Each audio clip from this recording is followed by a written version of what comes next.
Last class में हमने कुछ बेसिक्स की बात की थी. Am I audible before we start the class? Yes, ma'am. Yes, ma'am. Last class में हम कुछ ब्रीफ मैथमेटिकल फिजिक्स को समझ रहे थे कि व्हाट इज़ मैथमेटिकल फिजिक्स और इस पर्टिकुलर ब्रांच ऑफ फिजिक्स में हम लोग किस किस चीज़ की स्टडी करते हैं. सो लास्ट क्लास में हमने सिलेबस को थोड़ा सा डिस्कस किया था कि सिलेबस में क्या क्या है. And now we state come to unit first. Unit first में जो प्रीवियस क्लासेस में हमने पढ़ा है उसको हमने थोड़ा सा ब्रीफ किया था. व्हाट इज़ कोऑर्डिनेट सिस्टम,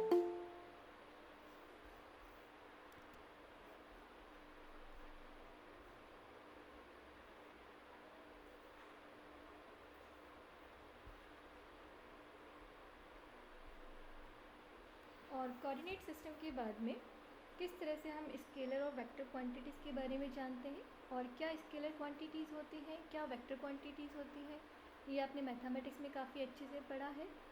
और उसके बाद थोड़ा सा हमने टेंसर क्वांटिटी को भी समझा था.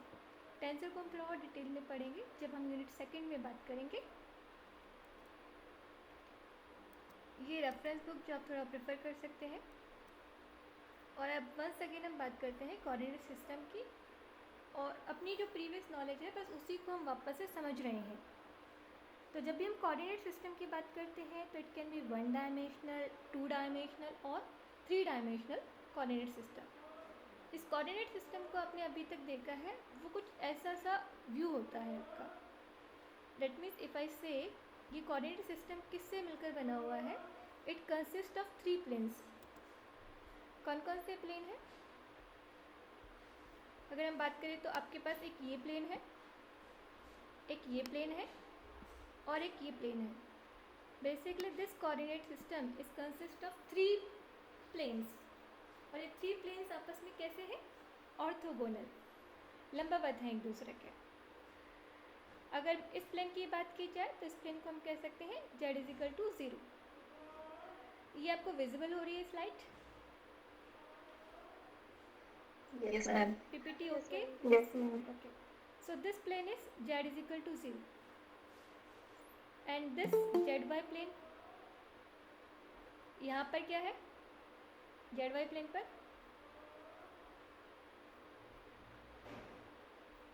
आप ही को बोलना है. X is equal to 0. Yes. And this plane? Y is equal to 0. So ये जो 3 प्लेन है जिन्हें हमने कहा z is equal to 0, x is equal to 0 and y is equal to 0, ये जो तीनों प्लेन हैं किसी एक पॉइंट पर कॉन्साइड करते हैं और इस पॉइंट को हम क्या कहते हैं? ओरिजिन. Origin. ओके. सो ये जो नॉर्मल कोऑर्डिनेट सिस्टम है जो आप जानते हैं, इसे हम कहते हैं रेक्टिलिनियर कोऑर्डिनेट सिस्टम, या मोर स्पेसिफिकली आप जानते हैं कार्टेशियन कोऑर्डिनेट सिस्टम, जो कि ऑर्थोगोनल है. यानी कि क्या हुआ, सारे के सारे प्लेन जो आपस में 3 प्लेन्स हैं वो एक दूसरे के परपेंडिकुलर हैं. और जिस प्लेन, ये जो 2 प्लेन हैं जिस पॉइंट पर एक दूसरे को काटते हैं, दिस इज़ कॉल्ड कोऑर्डिनेट. तो ये एक्स कोऑर्डिनेट, इन दोनों प्लेन्स के क्रॉस सेक्शन से जो लाइन बनी है, this is Y coordinate and this is Z coordinate. Right. और अब यहाँ पर आप एक स्केलर क्वांटिटी को या एक वेक्टर क्वांटिटी को जब रिप्रेजेंट करते हैं तो यू से कि this is the vector quantity. और इस वेक्टर क्वांटिटी का मैग्नीट्यूड सभी लोग जानते हैं, किस तरह से निकाल सकते हैं हम एक प्रोजेक्शन डालते हैं एक्स वाई प्लेन पर, और ये प्रोजेक्शन जहाँ पर काटता है उस प्रोजेक्शन को हम मिलाते हैं एक्स कोऑर्डिनेट सिस्टम से और वाई कोऑर्डिनेट सिस्टम से. सो दिस पैरेलल लाइन, ये जो पैरेलल लाइन ड्रॉ हुई है, दिस इज एक्स कोऑर्डिनेट जिसे हम ए एक्स की तरह डिनोट कर सकते हैं, and this is Y coordinate. यहाँ पर कितनी वैल्यू है, ये जो वेक्टर है इसकी कितनी क्वांटिटी है?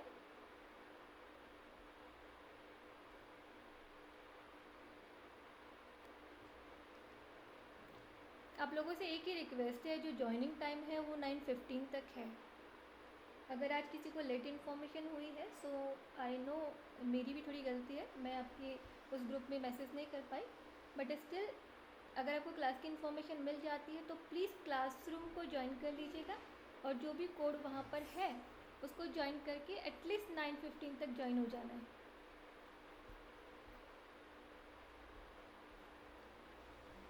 So everybody, this is AX, this is AY, और अगर AZ की बात करनी हो तो we have to give the projection on Z axis. तो this is AZ. Vector quantity अगर हम एक्स वाई कोऑर्डिनेट्स की बात कर रहे हैं तो it must be a function of X Y and Z. अगर वेक्टर क्वांटिटी में थोड़ी भी चेंज की बात की जाएगी तो through mathematics this is delta A vector D X and this is how. आप लोग प्लीज़ इसे अपनी कॉपी में नोट डाउन कीजिए. You have 1-2 minutes. और इस कोऑर्डिनेट सिस्टम को जानने के बाद हम दूसरे कोऑर्डिनेट सिस्टम की बात करेंगे. सो एक जनरल इन्फॉर्मेशन जो आप ऑलरेडी जानते हैं कि हम किसी कोऑर्डिनेट सिस्टम में एक वेक्टर क्वांटिटी को कैसे रिप्रेजेंट करते हैं और इस वेक्टर क्वांटिटी को किस तरह से लिखा जाता है या इसका डिफरेंशियल फॉर्म किस तरह से लिखा जाता है. It depends on X Y Z coordinate system. So here will be partial derivation. So partial derivatives of X Y and Z. Here delta A vector D X, इसको कैसे लिखा जा सकता है. इसका मतलब है A X magnitude on X axis and unit vector in X direction. This is I cap. I cap का मतलब है unit vector in X direction. J cap unit vector in Y direction. और जेड डायरेक्शन में जो unit vector है this is के cap. Unit vector is nothing. ये क्या है, बस एक बेसिक यूनिट है जिसके थ्रू आप मेजरमेंट कर सकते हैं. जैसे आप किसी स्केल के थ्रू मेजर करते हैं. Ma'am yes yes please.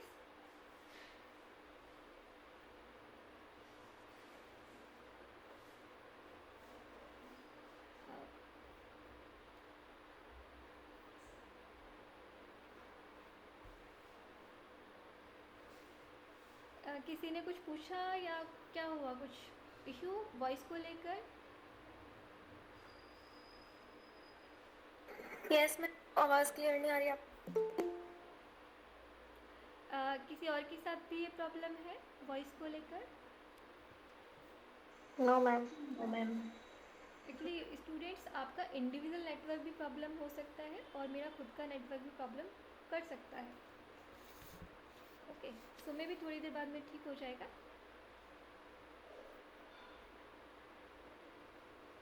फिर भी अगर प्रॉब्लम आए तो लेट मी नो.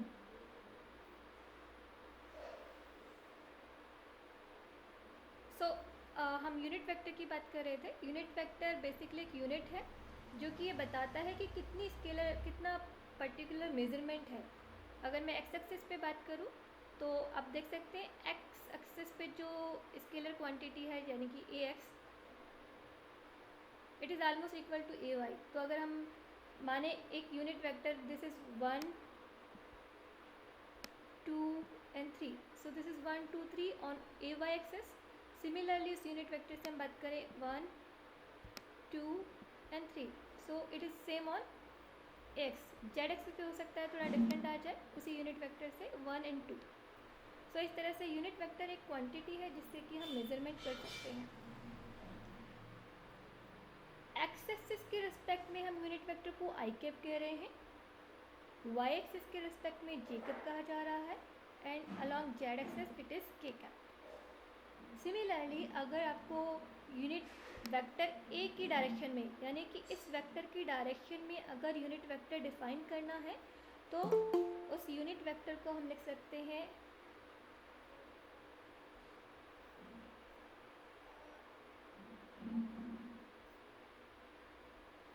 उस यूनिट वेक्टर को हम लिख सकते हैं आई कैप ए.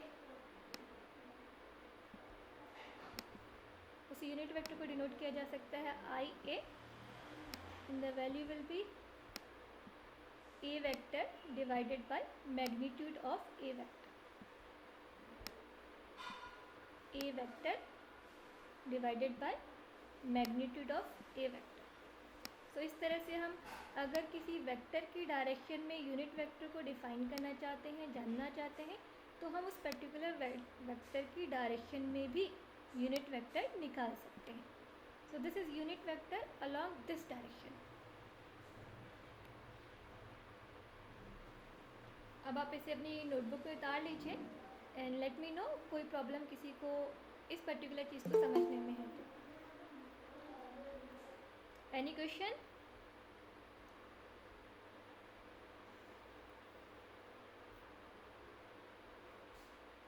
और नहीं है तो फटाफट यस बोल दीजिए so that we can move on the next slide.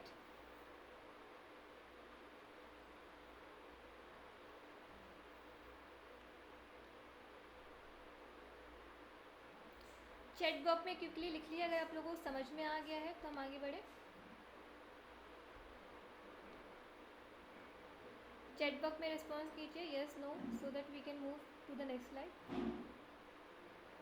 Yes ma'am. Okay.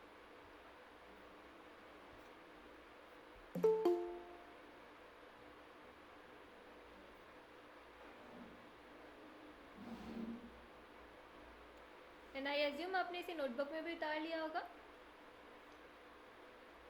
Yes ma'am. Yes ma'am. Right. Yes ma'am. So students ये क्या हुआ, हम एक रेक्टिलिनियर कोऑर्डिनेट सिस्टम की बात कर रहे हैं जिसमें हम 3 प्लेन्स के परपेंडिकुलर होने की बात करते हैं. सो एक नॉर्मल चीज़. बट अगर हमें चीज़ों को जनरलाइज करना है तो जनरलाइज की बात के लिए हमें रेक्टिलिनियर कोऑर्डिनेट सिस्टम की बात नहीं करनी होगी. एक अलग टाइप की कोऑर्डिनेट सिस्टम की हम बात करते हैं और वो अलग टाइप का कोऑर्डिनेट सिस्टम क्या है? Curve linear coordinate system. This is curve linear coordinate system. क्या स्पेशलिटी हुई? आप देख सकते हैं कि पहले क्या था, वो जो प्लेन्स थे वो सब क्या थे, वो जो यस परपेंडिकुलर थे. परपेंडिकुलर थे. यहाँ पर ही परपेंडिकुलर है या नहीं है यू कैन. मैम आपकी वॉइस क्लियर नहीं आ रही. वेट, अभी ठीक है? अभी ठीक आ रही है वॉइस? Yes ma'am. कभी कभी वॉइस का या तो ईगो की वजह से या फिर नेटवर्क कनेक्टिविटी की वजह से थोड़ा सा प्रॉब्लम रहता है. आई ट्राई मैं थोड़ा स्लो बोलूँ ताकि एक्सेस ठीक से हो पाए वॉइस का. ओके. सो आपको लगता है कि ये एक दूसरे के परपेंडिकुलर नहीं है. एक तो चीज़ जो आपने ऑब्जर्व की कि ये परपेंडिकुलर नहीं है और दूसरा ये सब क्या है, ये जो प्लेन है वो क्या है? स्ट्रेट नहीं है. ये क्या है? कर्व है. देख रहे हैं आप? कोई ऐसा एग्जांपल दे सकते हैं जिसमें कर्व सरफेस होती है? कोई ऐसा एग्जांपल जिसमें आपने कर्व सरफेस देखी हो, जिसका प्लेन कर्व होता हो?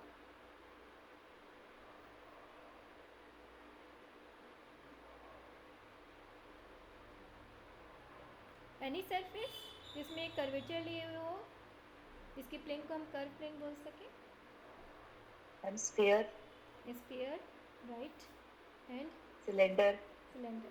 सो जब हम ऐसी चीज़ों को ऑब्जर्व करते हैं, सिलेंड्रिकल हो या फिर स्फीयर का कुछ हो, तो ऐसी न्यूमेरिकल चीज़ें या ऐसी फिज़िकल चीज़ें जिनकी मैथमेटिक्स हमें इस तरह की किसी उसमें करनी हो, इन्वायरमेंट में करनी हो, तो उनके लिए जो रेक्टिलिनियर कोऑर्डिनेट सिस्टम है वो इतना ज़्यादा यूज़फुल नहीं होगा या इतना ज़्यादा अप्रोप्रिएट नहीं होगा जितना कि हम एक ऐसे कोऑर्डिनेट सिस्टम की बात करें जिसमें कि पहले से ही जो कर्व सरफेसेस हैं वो इंक्लूडेड हो, चाहे वो स्फेरिकल हो या फिर सिलेंड्रिकल हो. बट एक कोऑर्डिनेट सिस्टम कैसा हो, एक कोऑर्डिनेट प्लेन कैसा हो, कर्वेचर लिए हुए ही हो. तो उसके क्या बेनिफिट है वो हम देखेंगे. बट यस, हमें ऐसे कोऑर्डिनेट सिस्टम चाहिए होंगे जिसमें कि सिर्फ प्लेन्स ना हो बल्कि कर्वेचर लिए हुए भी कुछ सरफेसेस हो. तो हम इस यूनिट में क्या करने वाले हैं, सबसे पहले हम एक कर्व लीनियर कोऑर्डिनेट सिस्टम की जनरल चीज़ें पढ़ेंगे और उन जनरल चीज़ों को लेकर सबसे पहले उस कोऑर्डिनेट सिस्टम में एक ग्रेडियंट की बात करेंगे जिसके बारे में आप पहले से जानते हैं. ग्रेडियंट की बात करेंगे, डाइवर्जेंट की बात करेंगे एंड देन कर्ल की बात करेंगे.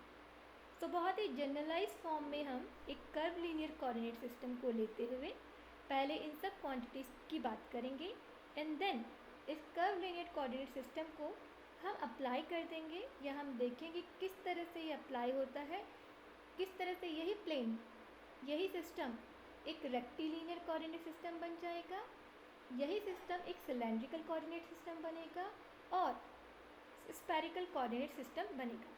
तो उसमें क्या क्या चेंजेस होंगे वो हम बाद में देखेंगे। सो डिड यू अंडरस्टैंड हम क्या बात करने वाले हैं? हम सबसे पहले एक कर्व लीनियर कोऑर्डिनेट सिस्टम को डिस्कस करेंगे और कुछ mathematical properties, divergent, curl and gradient की बात करेंगे और उसको हम फिर अप्लाई करेंगे ऑन सिस्टम्स। अब जल्दी से अपनी कॉपी में ये कर्व लीनियर कोऑर्डिनेट सिस्टम बनाइए and you have to present your screen also. 2 minutes to draw this system. और जो बना ले वो अपनी स्क्रीन को शो कर सकते हैं।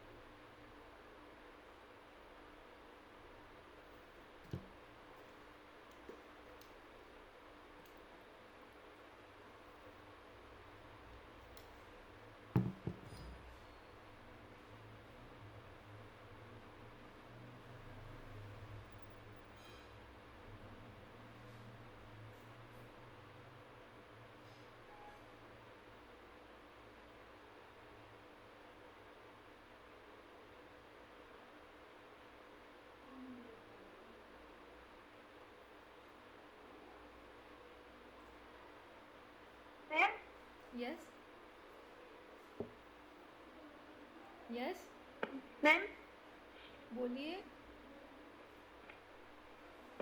मैम आपकी आवाज़ आ रही है, बोलिए। मैम यहाँ पे ये एच आई लिखा हुआ है।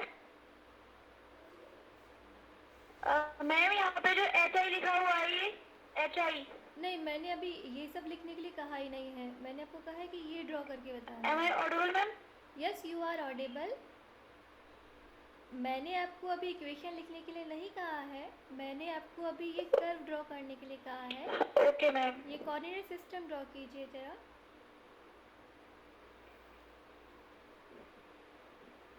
Okay ma'am. Okay ma'am.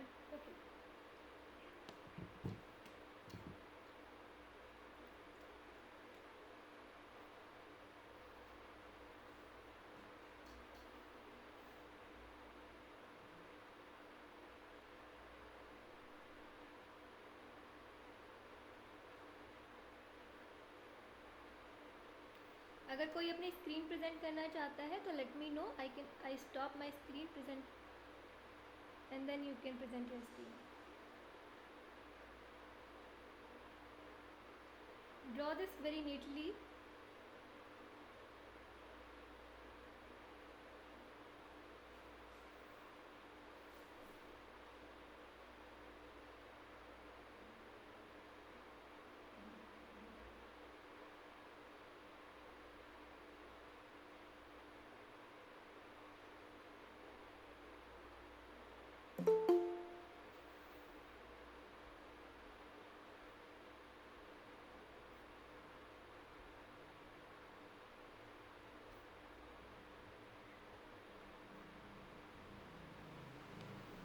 किसी ने भी ड्रा नहीं किया अभी तक?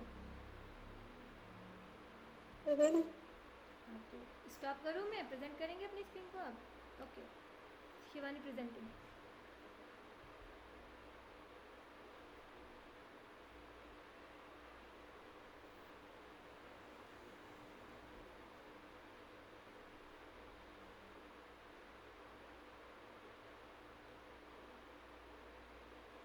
शिवानी आप प्रेजेंट कर रहे हैं अपनी स्क्रीन को? Okay.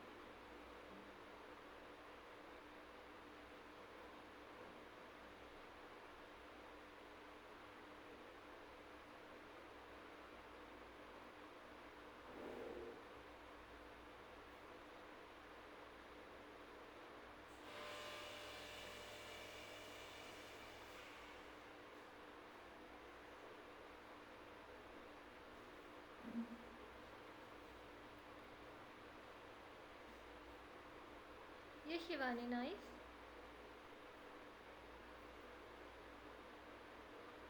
Nice.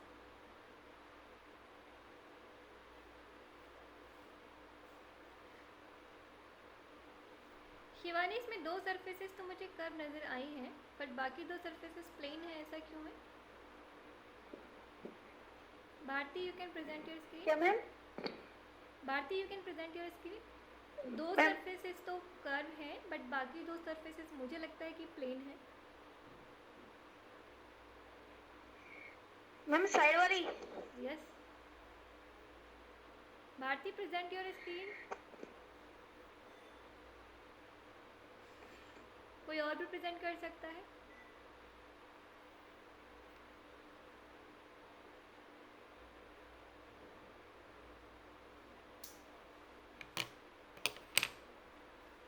Okay, nice.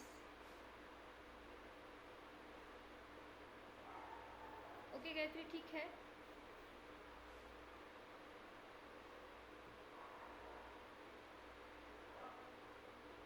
Yes Bharti.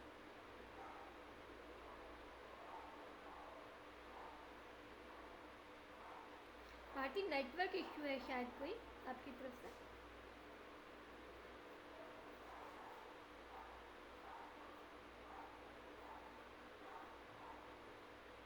M I audible? Yes ma'am. Yes ma'am. Bharti, network problem है, शायद आपकी स्क्रीन प्रेजेंट नहीं हो पा रही है।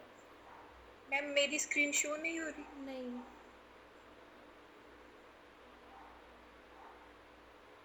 अब हो रही है।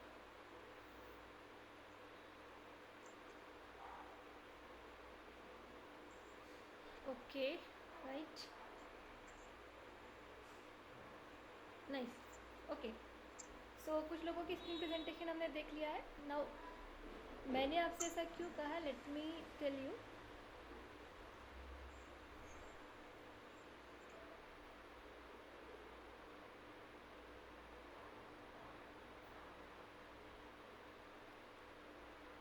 देखिए, 3 डायमेंशनल में आपको चीज़ें समझ में आनी चाहिए कि ये जो पॉइंट आर है वो कहाँ पर है। जब हम 3 डायमेंशनल में कोई चीज़ ड्रॉ करते हैं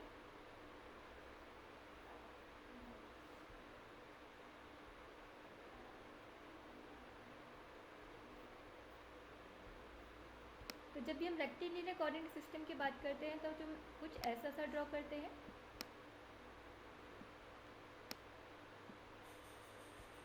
एक 3D व्यू हमें देता है। हमारे पास 2 डायमेंशनल पेपर पे कोई और तरीका है नहीं जिससे कि हम 3D बना सकें, तो हमें किसी एक जो कोऑर्डिनेट सिस्टम है उसको कुछ इसी तरह से ड्रॉ करना पड़ेगा। सो ये 2D में 3D का व्यू हम देख सकते हैं। सो ये रेक्टिलिनियर कोऑर्डिनेट सिस्टम आपने बनाया इस तरह से। आई एज्यूम सभी लोगों ने इस तरह से बनाया है। जिनको भी ड्रॉ करने में प्रॉब्लम आती है they can use this system. अभी जो पॉइंट आर की बात होती है वो यहाँ कहीं बैठा है। This is not at this place.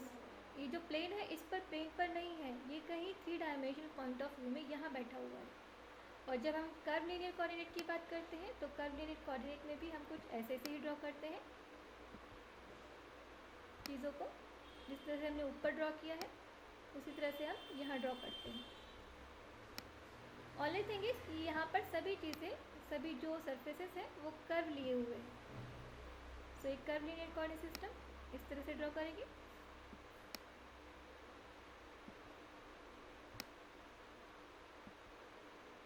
और वंस अगेन जो पॉइंट आर बनाया हुआ है वो किसी प्लेन पर नहीं है, somewhere in 3D। So this is U1। हम राइट हैंड रूल को फॉलो करते हुए इसे U1 कहते हैं। This is U2 and this is U3।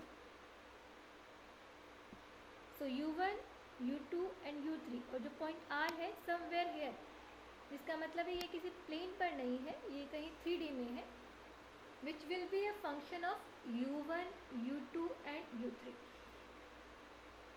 So everyone clear? जब हम कोऑर्डिनेट सिस्टम की बात कर रहे हैं, एक रेक्टिलिनियर कोऑर्डिनेट सिस्टम की बात कर रहे हैं, तो हम इसे कहते हैं x, इसे y और इसे z। जब ये x y होते हैं तो हम यहाँ कहते हैं z is equal to 0।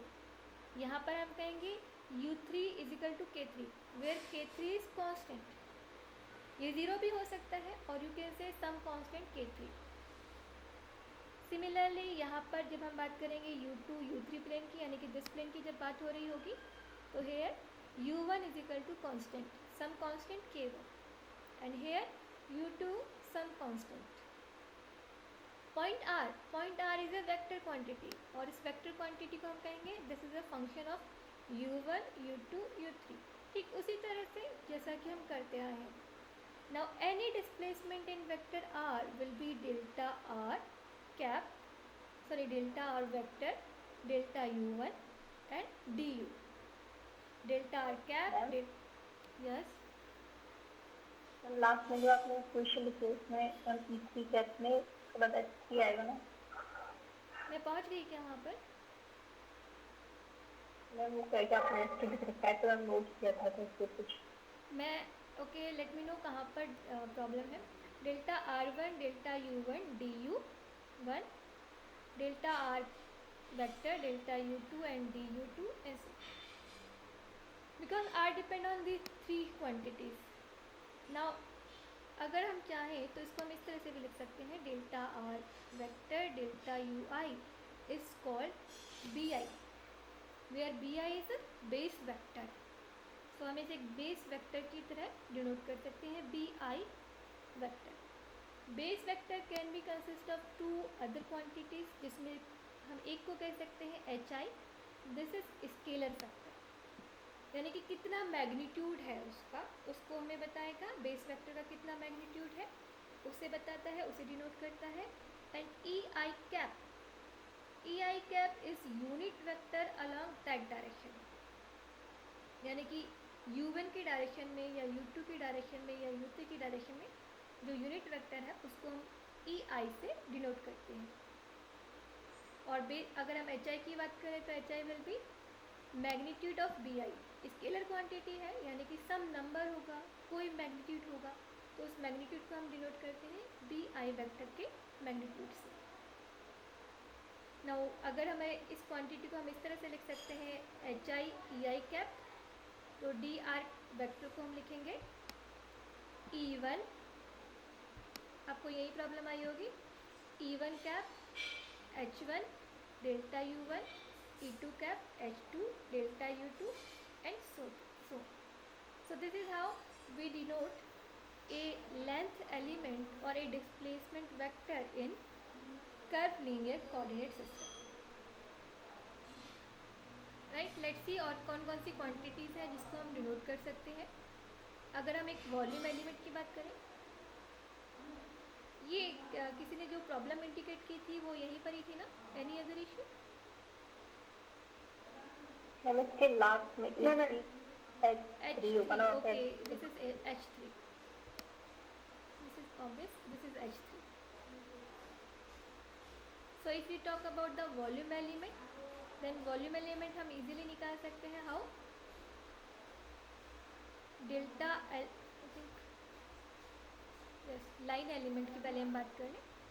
Now orthogonal curve linear coordinate system, इस कर्व लीनियर कोऑर्डिनेट सिस्टम में ज़रूरी नहीं है कि तीनों कर्व परपेंडिकुलर हो भी सकते हैं, नहीं भी हो सकते हैं, but if these are perpendicular to each other, अगर एक दूसरे के परपेंडिकुलर हैं तो हम उस सिस्टम को कहेंगे orthogonal curve linear coordinate system. और इस orthogonal curve linear coordinate system में अगर एक लाइन एलिमेंट की बात की जाएगी तो this line element will be delta L, delta R cap और उसका मैग्नीट्यूड।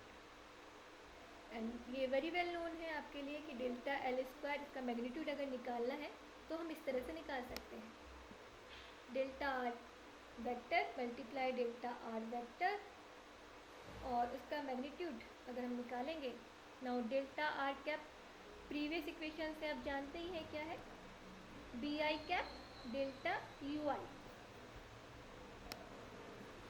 और delta R cap just for non similarity हमने क्या लिखा, एक अदर एलिमेंट लिख देते हैं, J is equal to 1 2 3 B J delta U J. दोनों समीशंस को अगर हम एक कंबाइनली लिखें तो हम लिख सकते हैं I goes to 1 2 3, J goes to 1 2 3, B I B J. नानू क्लास हो रही है?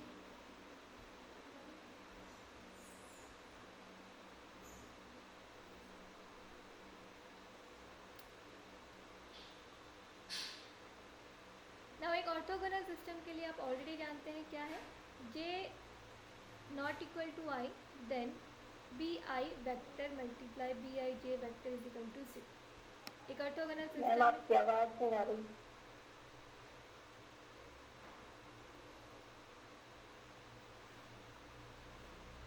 ओके, सो एक ऑर्थोगोनल सिस्टम के लिए आप जानते ही हैं B I into B I J is equal to 0 if I is not equal to 0। ऐसा क्यों है? Because it goes sine theta, और जब थीटा कॉस थीटा, और जब थीटा 90 डिग्री है तो इट विल बी 0। सो अगर ये कंडीशन एग्जिस्ट ही नहीं करती है then we can always write I is equal to 1 2 3 B I delta U I.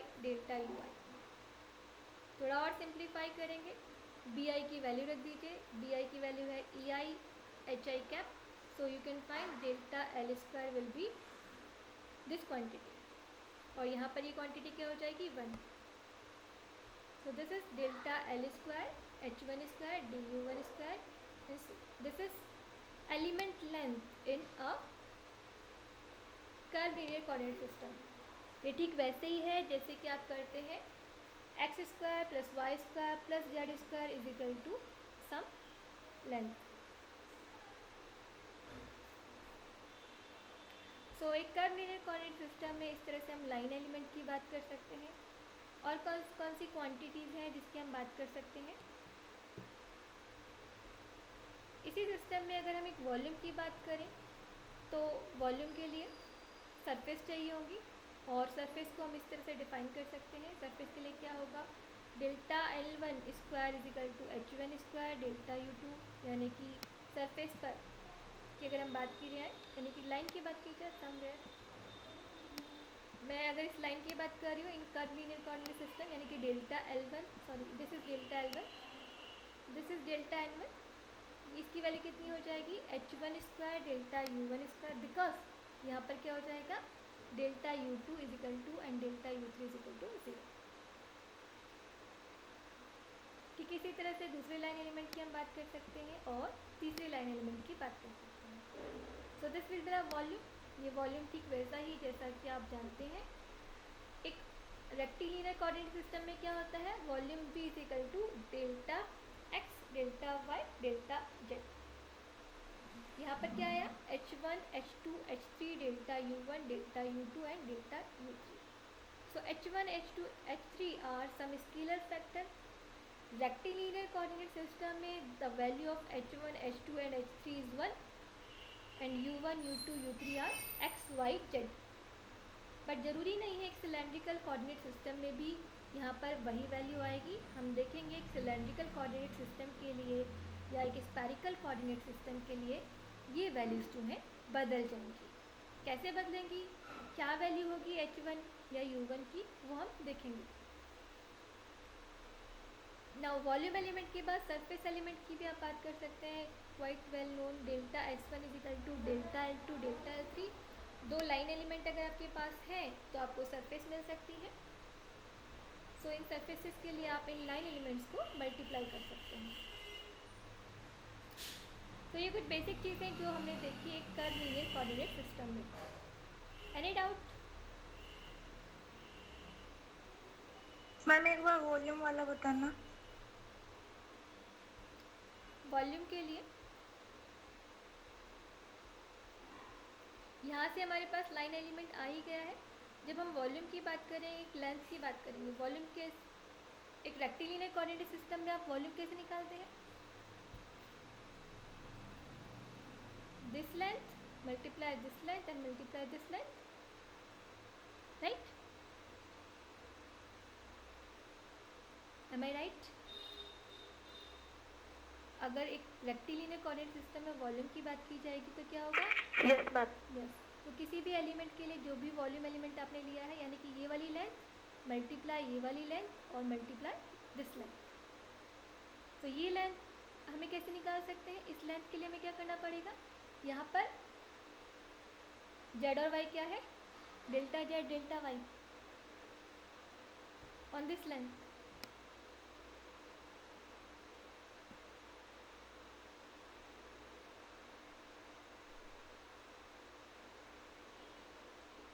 Delta Z delta x क्या है इस लाइन पर, अगर मैं इसकी बात करूँ तो? मैम आप कहाँ बता रहे हो? मैंने अभी ब्लैक लाइन यहाँ पर, ये लेंथ कितनी है आप वैसे बताइए जनरल इंफॉर्मेशन के साथ। दिस लेंथ इज, इस लेंथ को क्या कहा जाता है?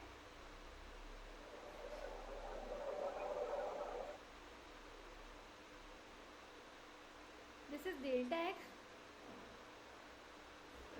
दिस इज डेल्टा एक्स, और यहाँ पर डेल्टा वाई और डेल्टा जेड क्या है, 0। इन द सिमिलरली हमने क्या लिखा है यहाँ पर,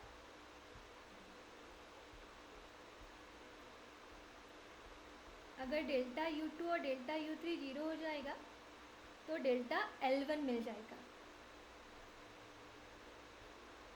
सो हमने यहाँ पर फाइंड आउट किया डेल्टा L1 स्क्वायर कितना होगा, H1 square delta U1 square, because delta U2 delta U3 0 है।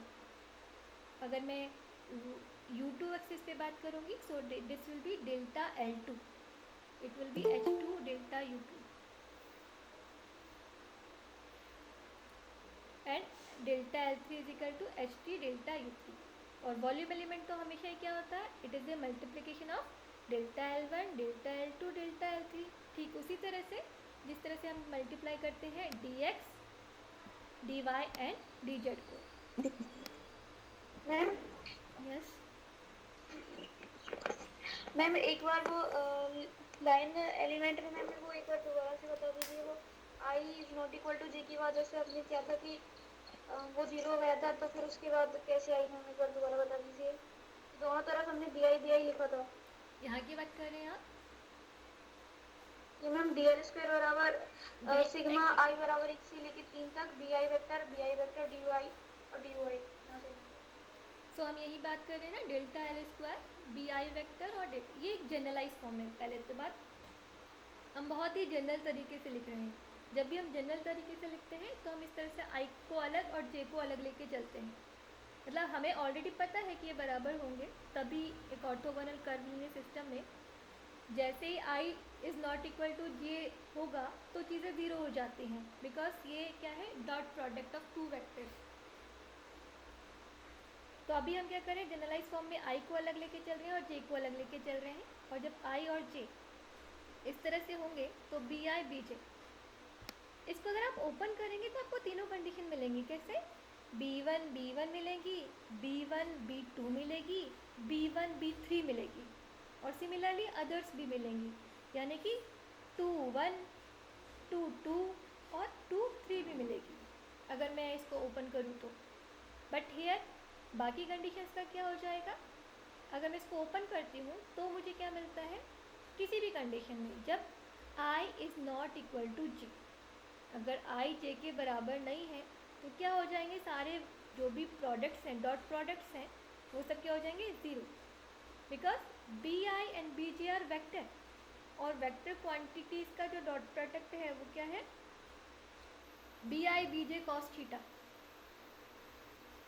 सो B I B J cos theta, और थीटा कितना है, 0, क्योंकि जो बेस वेक्टर है वो क्या है, orthogonal to each other. So B I अगर इधर है तो बी जे इधर है, तो ऑर्थोगोनल होने की वजह से यहाँ पर 90 डिग्री का एंगल है। और बी डॉट बी जे यानी कि B dot B J cos theta, so theta is equal to 90 degree, so this quantity will be सी।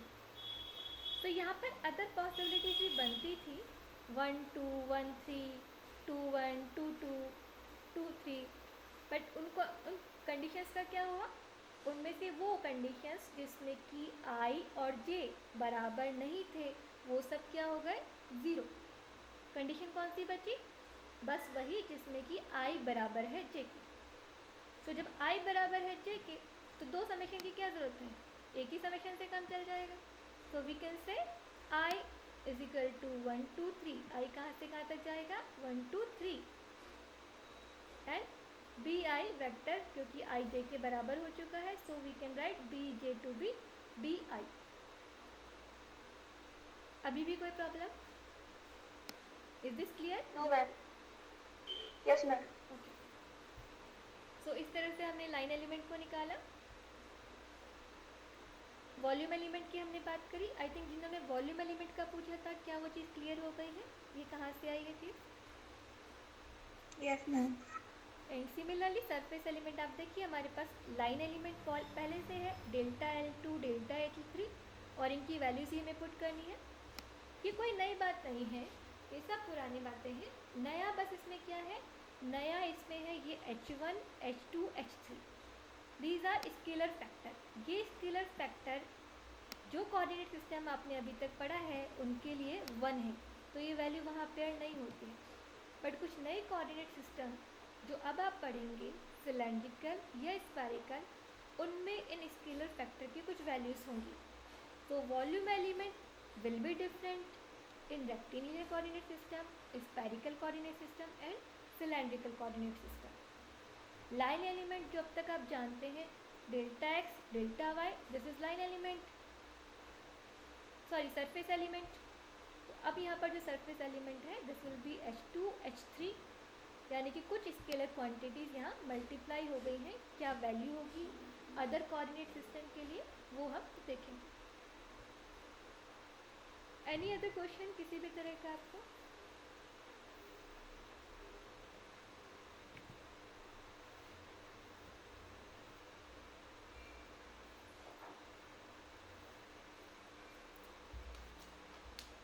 मैं कल की क्लास के लिए आपको बता देती हूँ, आपने इलेक्ट्रोडायनेमिक्स पढ़ी हुई है ना?